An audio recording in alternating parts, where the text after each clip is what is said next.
భగవంతుడనేవాడు 2 రకాల దశల్లో ఉంటాడు. ఒకటి కారణ దశ అని అంటాం. కారణ దశలో మొత్తం ఈ ప్రకృతిని అంతటిని, ఈ జీవరాశిని అంతటిని అతి సూక్ష్మమైనటువంటి రూపంలో తన లోపల దాచుకుని ఉంటాడు. అది కారణ దశ అని అంటాం. సమయం వచ్చినప్పుడు సో కామయత బహుశ్యాం అని ఒక సంకల్పం చేస్తాడు. బహుభవన సంకల్పము అని అంటాం దాన్ని. ఆ సంకల్పం చేయగానే సత్యత్యభవత్ నిరుక్తంచ నిరుక్తంచ నిలయనంచ ఇలాగా తనలోంచి ఈ బయటికి తీసిన వాటిల్లోంచి కొన్నిటిని చేతనాలుగా, కొన్నిటిని అచేతనాలుగా, కొన్నింటిని రూపవత్తులుగా, కొన్నింటిని రూపరహితాలుగా, కొన్నింటిని నామరహితంగా, కొన్నింటిని నామసహితంగా ఇలాగ ఏర్పాటు చేసి వాటన్నిటిలో తాను ఉంటాడు. ఇప్పుడు ఏమైంది? ఒకనాడు తానొక్కడే ఉన్నాడు, తనలో ఇవన్నీ ఉన్నాయి. ఒక సమయం వచ్చినప్పుడు వీటన్నిటినీ బయటికి అలాగ విప్పార్చి వాటి లోపల తానుండి మళ్ళీ వాటిని నడిపిస్తున్నాడు. ఉన్నది వాడే, ఒకడే, ద్విత అనేది లేదు కనుక అది అద్వైతం అయింది. సో ఈ అద్వైతం అనేటటువంటి తత్వం ఎలా ఉంటుంది అంటే గింజలా ఉంటుంది. మనం చిక్కుడు గింజ చూసామనుకోండి, అది గింజ జస్ట్ ఒకటి మనం ఇలా కోసినా అలా కోసినా అందులో ఏం కనపడదు, పౌడర్ తప్ప. కానీ నేలలో వేసి దానికి ఒక పద్ధతి ప్రకారం కనుక దాన్ని పెంచితే అందులోంచి తీగలు వస్తాయి, ఆకులు వస్తాయి, పువ్వులు వస్తాయి, కాయలు వస్తాయి, రంగులు ఉంటాయి, వాసనలు ఉంటాయి, రుచులు ఉంటాయి. ఇవన్నీ గింజలోంచే వచ్చాయి, కానీ గింజలో మనకు కనిపించవు. లేవని అనలేము, లేనివి దాంట్లోంచి బయటికి రావు. అలా వచ్చేటైతే చిక్కుడు గింజ వేస్తే అందులో మనిషి పిల్లలు పుట్టాలి, రారు.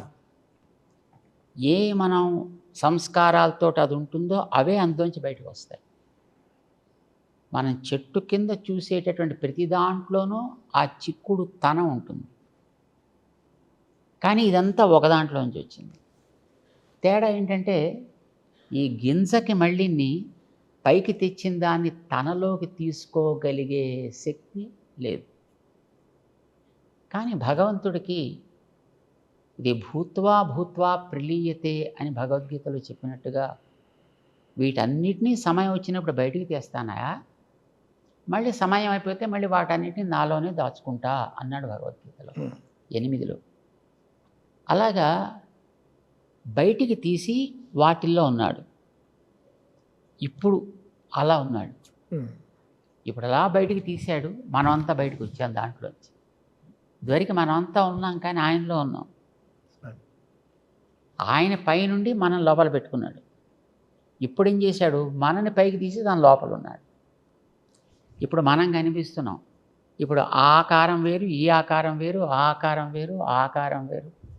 సో మనం చూసే కోట్లాది ఆకారాలన్నీ ఇప్పుడు పైకి వికసించిన ఆకారాలు, వీటిల్లో తానున్నాడు. కనుక ఇది కార్యదశ అంటాను. కార్యం కార్యదశలోనూ వీటితోటే ఉన్నాడు ఆయన, కారణ దశలోనూ వీటితోటే ఉన్నాడు ఆయన. కారణ దశలో సూక్ష్మమైనటువంటి చిత్తు అచిత్ అంటాం, జీవులు ప్రకృతి. సూక్ష్మ చేతన అచేతన విశిష్టము. విశిష్టం అంటే కలిసి ఉన్నది. ఇది దండం అంటాం కదా, ఈ దండము వస్త్ర విశిష్టముతో కూడి ఉంది అని అర్థం. కూడి ఉండుట. ఈ వస్త్రము ఒక వర్ణ విశిష్టము, రంగుతో కూడి ఉంది అని అర్థం. విశిష్టం అంటే కూడి ఉండడం అని అర్థం. సూక్ష్మ రూపంలో ఉండే చేతనాలతో అచేతనాలతో కూడి ఉండేవాడు ఒక్కడు, అద్వైతము. అది కారణం. అప్పుడు విశిష్టమే. చేతన విశిష్టం, కానీ సూక్ష్మ దశ ఆపన్నమైనవి. ఈవేళ వాటన్నిటినీ ఇలా ఒక్కసారి మన తామర పువ్వు వికసించినట్టుగా వీటన్నిటినీ వికసింపచేసి తను లోపలుండి వీటన్నిటిని ఇలా పైన పట్టు కూర్చున్నాడు లోపల. తనే చేస్తున్నా. ఇప్పుడు మన ద్వారా ఇలా ప్రవర్తిస్తున్నా అంటే ఈ లోపల ఉండి నాలో ఉండి ఇలా ప్రవర్తిస్తున్నాడు, మీలో ఉండి అలా ప్రవర్తిస్తున్నాడు, వాళ్ళలో ఉండి షూట్ చేయిస్తున్నాడు, ఇంకొకళ్ళలో ఉండి అబ్జర్వ్ చేయిస్తున్నాడు. సో వాడే ఇన్ని రూపాల్లో ఇవాడిలా ఉండి తనలోంచి బయటికి తీసి వాటిలో తానుండి పని చేస్తున్నాడు. ఇది స్థూల రూపం. స్థూల రూపం పొందిన చేతన అచేతన విశిష్టము. అది ఒకడే తత్వం, అద్వైతం. సో కారణము అద్వైతమే, కార్యము అద్వైతమే. కారణము విశిష్టమే, కార్యము విశిష్టమే. విశిష్టమైన అద్వైతము ఒక్కడే బ్రహ్మ. ఎప్పుడూ చేతనాచేతనాలతో కలిసి ఉంటాడు. ఒక్కొక్కసారి కారణం అంటాం, ఒక్కొక్కసారి కార్యం అంటాం. కాలము మార్పు అంతే, కానీ ఎప్పుడూ ఉండేది ఒకడే. వీటితోటి ఎప్పుడు కలిసే ఉంటాడు. కనుక కార్యానికి కారణానికి తేడా లేదు. గింజకి చెట్టుకి తేడా ఉందా? లేదు. కానీ అవస్థాభేదం ఉంది కాలాన్ని బట్టి. గింజ ఉన్నప్పుడు చెట్టు ఉండదు, చెట్టు ఉన్నప్పుడు గింజ ఉండదు. కార్యం ఉన్నప్పుడు కారణం ఉండదు, కారణం ఉన్నప్పుడు కార్యం ఉండదు. కానీ కార్య కారణములకి అభేదము. కార్యము విశిష్టం, కారణంచే విశిష్టం. చేత విశిష్టం విశిష్టం, విశిష్ట అద్వైతం. చాలా అద్భుతంగా భగవద్గీతను ఉపనిషత్తులను కూడా క్రోడీకరించి జనసామాన్యానికి అర్థమయ్యేట్లుగా అద్భుతంగా సెలవిచ్చారు స్వామీజీ.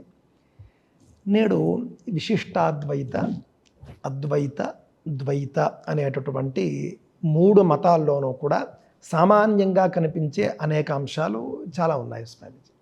అందులో ముఖ్యంగా నేను గమనించింది, ముగ్గురు కూడా ఈ త్రిమతాల్లోనూ ఉన్నటువంటి ఆచార్యులు, పరివ్రాజకాచార్యులు సన్యాసులైనప్పటికీ కూడా సన్యాసానంతరం కూడా కన్న తల్లికి నమస్కరించి గౌరవించడం అనేది ఉంది స్వామీజీ.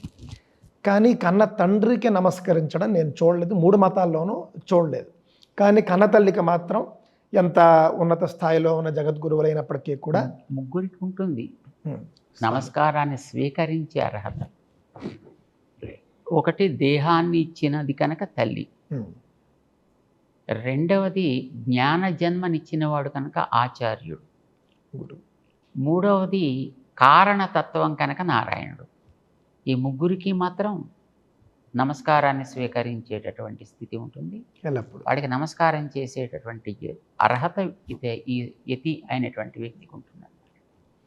అంటే సాధారణంగా సర్వసంగ పరిత్యాగం చేసినప్పటికీ కన్న తల్లిని మాత్రం ఎల్లప్పుడూ అంటే సాధారణంగా ఒక గమ్మత్తు ఏంటంటే స్వామీజీ, నేను చాలామంది యతీశ్వరుల దగ్గర చూసింది, పూర్వాశ్రమంలో తల్లిదండ్రులు 2 ఉంటారు. తల్లి తండ్రి వచ్చిన తర్వాత తండ్రి యతికి నమస్కరిస్తాడు, యతి తల్లికి నమస్కరించడం అనేది ఉంది. ఈ గమ్మత్తు మన హిందూ ధర్మం లోపల ఉన్నటువంటి 3 మార్గాల్లోనూ కూడా కనిపిస్తూ ఉన్నది. వైదికులందరూ దీన్ని గౌరవిస్తారు, దీన్ని గమనిస్తూ ఉంటారు. తమరి మత సంబంధం లేకుండా వైదికులైన వాళ్ళు ఎవరైనా ఈ నియమాన్ని ఆదరిస్తారు స్వామీజీ. ఇదంటే ఈ యొక్క అనేక వ్యక్తులు మతభేదాలు అనుకున్నప్పటికీ కూడా సార్వత్రికంగా అందరూ అంగీకరించే వాటిలో ఇది కావచ్చు, గోవుల్ని కావచ్చు. తమరి గోశాలు చూశాను నేను, 600కు పైగా గోవులు ఉన్నాయి. గోవులు అంటే అందరికీ ఇష్టమే. అదేవిధంగా వేదములు అందరికీ ఆమోదము, అదేవిధంగా సప్రామాణికం. ఇంకా వేదం లేనిదే అసలు ఎవరు మాట్లాడడానికి. ఆదౌ వేదాః ప్రమాణము. ఇందాక తమరు చెప్పినట్లుగా వేదములు స్వతః ప్రమాణములు అని అందరూ అంగీకరిస్తారు. తర్వాత సాలగ్రామములు కూడా ఈ 3 మతాల వాళ్ళు కూడా అర్చిస్తారు. సాలగ్రామ సన్నిధి అనేటటువంటిది క్షేత్రము, 12 ఉంటే క్షేత్రము అనేది అందరూ ఆమోదించేది. సాలగ్రామ యొక్క మహిమ కాస్త తమరి నోటి నుండి వినాలనిపిస్తాం. సాలగ్రామానికి అంటూ చరిత్ర ఏదో ఒకటి ఉన్నప్పటికీ కూడా సాక్షాత్తు భగవంతుని యొక్క సన్నిధానం అక్కడ ఎప్పుడూ ఉంటుంది. మామూలుగా మనం ఒక విగ్రహాన్ని చేసి ప్రతిష్ఠ చేసినప్పుడు దాంట్లోకి మంత్రంతో భగవతత్వాన్ని ఆవాహన చేస్తారు కళాన్యాసాదుల ద్వారా. అప్పుడు దానికి పూజార్హత ఏర్పడుతుంది. అది శిలామయంగా చేసినా, దారుమయమైన, లోహమయమైన దానికి ప్రతిష్ఠాదులు ఆవాహనాదులు చేస్తేనే అందులో దైవ సాన్నిధ్యం ఆరాధనా స్వీకరణానికి యోగ్యమవుతుంది. కానీ సాలగ్రామంలో అలాంటి ఆవాహన విసర్జనాదులు ఉండవు. సాలగ్రామానికి ఎంత ప్రాధాన్యాన్ని చెప్పారంటే, ఏదైనా ఒక ప్రతిష్టా కార్యక్రమం చేయడానికి ఒక శాల నిర్మాణం చేసి దాంట్లో మధ్యలో కుంభాన్ని పెట్టి దాంట్లోకి మూర్తి ఆవాహన చేసి కార్యక్రమాన్ని ఏదో పాంచాహ్నికము ఏదో కొంత ఇంత ఆహ్నికము ఇన్ని రోజులు జరగాల్సినది అని ఒక నియమం పెట్టి ప్రారంభం చేశారనుకోండి. హఠాత్తుగా 3వ రోజు 4వ రోజు లేకపోతే ఎప్పుడో ఏదో ఒక రోజున ఏదో ప్రామాదికంగా ఆ మధ్యలో ఉండేటి కుంభం పడి ఒలికిపోయింది అనుకోండి. అందులో మూర్తిని ఆవాహన చేశారు. దానికి చుట్టూ ఉండే పరివారాన్ని అంతటిని కూడా ఆయా స్థానాల్లో ఆవాహన చేశారు. ఆరాధనలు జరుగుతున్నాయి. 4 రోజులు అయ్యాయి. ఇంకొక రోజులో ఉద్వాసన చెప్పి దాన్ని తీసుకువెళ్ళి మూర్తిలోకి న్యాసం చేయాల్సిన సన్నివేశంలో 4వ నాటి ఏదో ఒక సమయంలో ఏ రాత్రో ఎప్పుడో ఏ పిల్లో మరొకటో ఎందుకంటే మనం ఏది చేసినా కుక్కలు నాపగలుగుతాం, మనుషులు నాపగలుగుతాం, పిల్లులు నాపలేం కదా.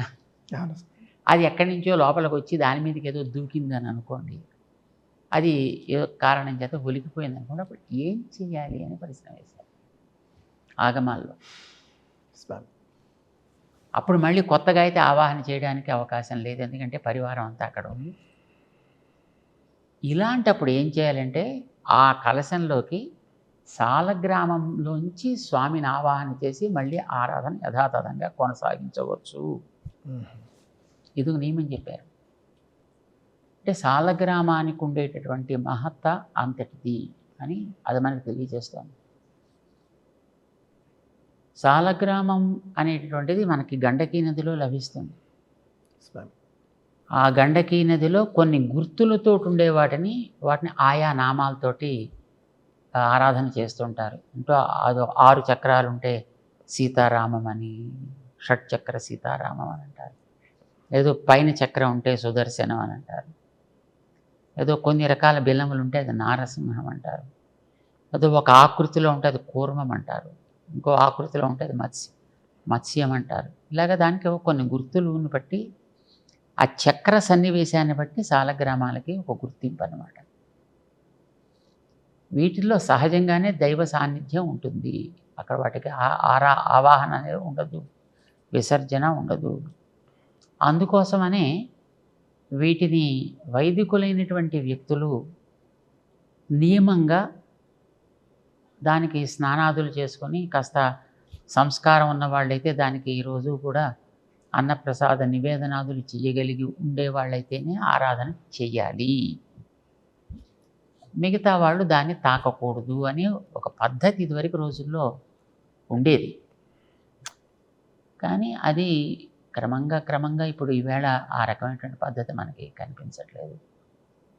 చాలా చోట్ల చాలామంది వాటిని సేకరించుకోవడం, తీసుకువెళ్ళి వారికి తగ్గట్టుగా వాటిని ఆరాధించుకోవడం ఇలాంటివి జరుగుతున్నాయి. కానీ ప్రాచీనమైనటువంటి స్థానాల్లో ఎక్కడైనా సరే భగవదారాధన చేసేటప్పుడు మూర్తికి అభిషేకం చేయాలి అనేది కూడా ఒక ఉపచారం, స్నానోపచారం అనేది ఉంటుంది. ఈ స్నానోపచారం మూలమూర్తికి రోజు చేయడానికి ఉండదు. ఎందుకంటే రోజు మూలమూర్తికి అభిషేకాదులు చేసి దాని మీద ఏదైనా ఒక రాపిడి లాంటిది తగిలితే క్రమంగా మూర్తికి ఉండేటటువంటి ఆ గుర్తులన్నీ కూడా తొలగిపోతాయి.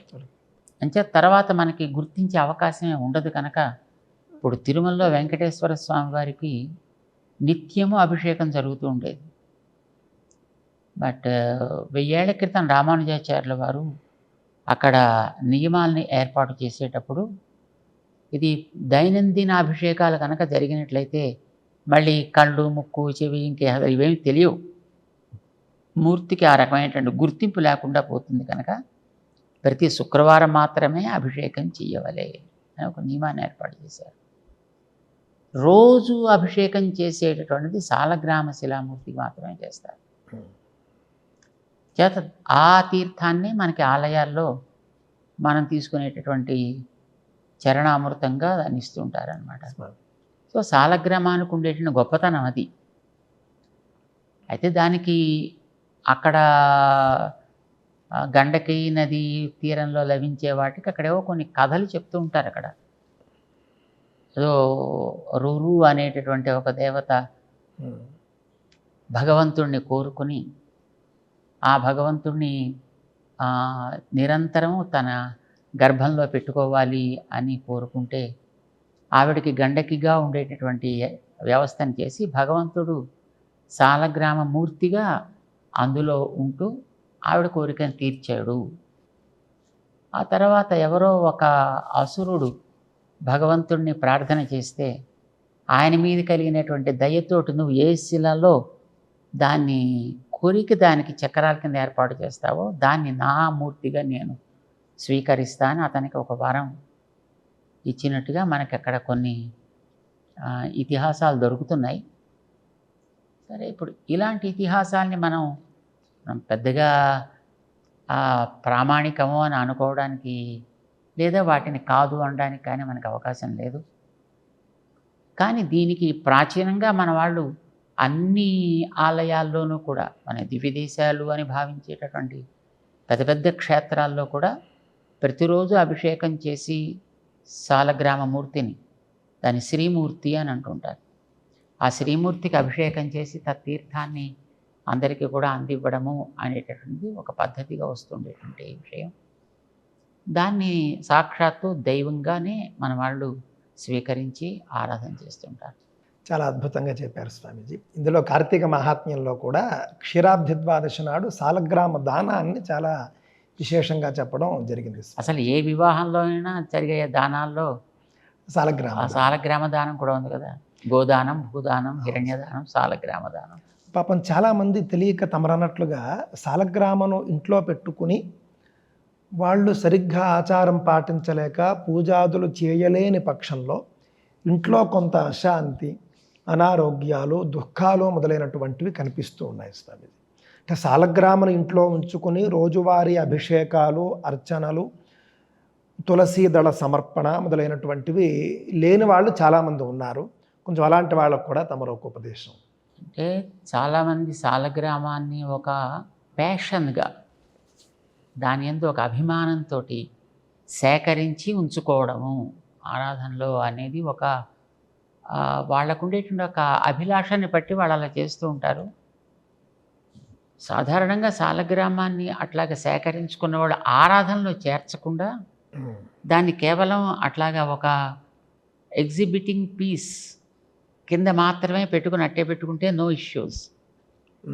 కానీ దానికి ఆరాధన అంటూ ఆరంభం చేసిన తర్వాత నియమబద్ధంగా కనుక చేయకపోతే దానివల్ల మనకి దోషాలు సంక్రమించేటటువంటి అవకాశం ఉంటుంది. అలాంటివి ఎప్పుడైనా ఉన్నవాళ్ళు చేసేటటువంటి అలవాటు, యోగ్యత ఉన్న వాళ్ళని గుర్తించి అలాంటి వాళ్ళని పిలిపించుకుని వాళ్ళ ద్వారా చేయించుకుని తద్వారా తన లాభాన్ని పొందొచ్చు. ఒకవేళ అట్లాంటి అవకాశం లేకపోతే వాటిని ఏదైనా ఒక ఆలయంలో ఇచ్చి ఆలయంలో జరిగేటువంటి వాటితో పాటు నిస్తే అలాంటి వ్యవస్థ కనుక చేస్తే అది చాలా మంచిది. అది వాళ్ళకి ఇందాక మీరన్నట్టుగా తెలియకుండా వచ్చేటటువంటివి ఏవైనా కొన్ని ఇబ్బందులు ఉంటాయి. మనకి అన్ని వసతులు చుట్టూ ఉంటాయి, అన్ని రకాల సౌకర్యాలు ఉన్నాయి, కానీ అనుకున్న పని మాత్రం చేయలేకపోతుంటాం. అవును. సో ఏ రకమైనటువంటి ఆహారాదిల్లో లోపాలు ఉండవు, కానీ ఆరోగ్యం మాత్రం ఉండదు. సో ఇలాంటివి కొన్ని అశాంతులు సహజంగా కుటుంబాల్లో కొన్ని చోట్ల మనకు కనిపిస్తూ ఉంటాయి. ఇలాంటివో కొన్ని కారణాలు ఉంటాయి. అది చేయవలసింది సక్రమంగా చేయకపోవడము, లేకపోతే పితృదేవతల విషయంలో చేయాల్సినటువంటి శాంతులు లాంటివి సక్రమంగా చేయకపోతేను, వాటి ప్రభావం చేత మనకి తెలియకుండానే అన్ని సౌకర్యాలు, అన్ని వనరులు, వసతులు ఉన్నా అనుకున్న వాటిని మనం సవ్యంగా సాధించలేకపోతుంటాం. సో అలాంటప్పుడు వీటిని గమనించుకుని వీటిని ఇక్కడ సవరించుకోగలిగితే చాలా క్షేమం. అయితే వాళ్ళకి ఏదో పూజ అంటూ చేసుకోవాలని కోరిక ఉంటుంది కనుక ఒక విగ్రహాలు లాంటిది పెట్టుకుని చేసుకోవడంలో తప్పైతే ఏం లేదు. అవును స్వామి. కానీ సాలగ్రామం అనగానే దానికంటూ ఒక ప్రత్యేక నియమం ఆల్రెడీ ఇదివరకే విధివిహితమై ఉంది కనుక ఉన్న దానిని మనం మానినట్టు అవుతుంది చేయకపోతే. దానివల్ల దోషాలు ఏర్పడతాయి. బాగుంది స్వామీజీ. ఇది అందరూ గ్రహిస్తే బాగుంటుంది. శాస్త్రం ఏం చెప్పినా కూడా మన శ్రేయస్సును కోరి చెబుతుంది, మన హితాన్ని కోరి మన చెప్తాం. హితాన్ని కోరి చెబుతుందని అందరూ అర్థం చేసుకుంటే బాగుంటుంది. ఇది సంపూర్ణంగా సనాతన ధర్మంలో ఐక్యతను చాటడానికి చేసినటువంటి ఒక ప్రయత్నం అంతే, అంతకు మించి ఇంకేం లేదు. చాలా సంతోషం. ఈ సందర్భంగా తమరి ఆశీస్సులు మరొకసారి కోరుకుంటూ అనేక సాష్టాంగ నమస్కారాలు. చాలా సంతోషం. లోకా సమస్త సుఖినో భవంతు. జై శ్రీమన్నారాయణ. జై శ్రీ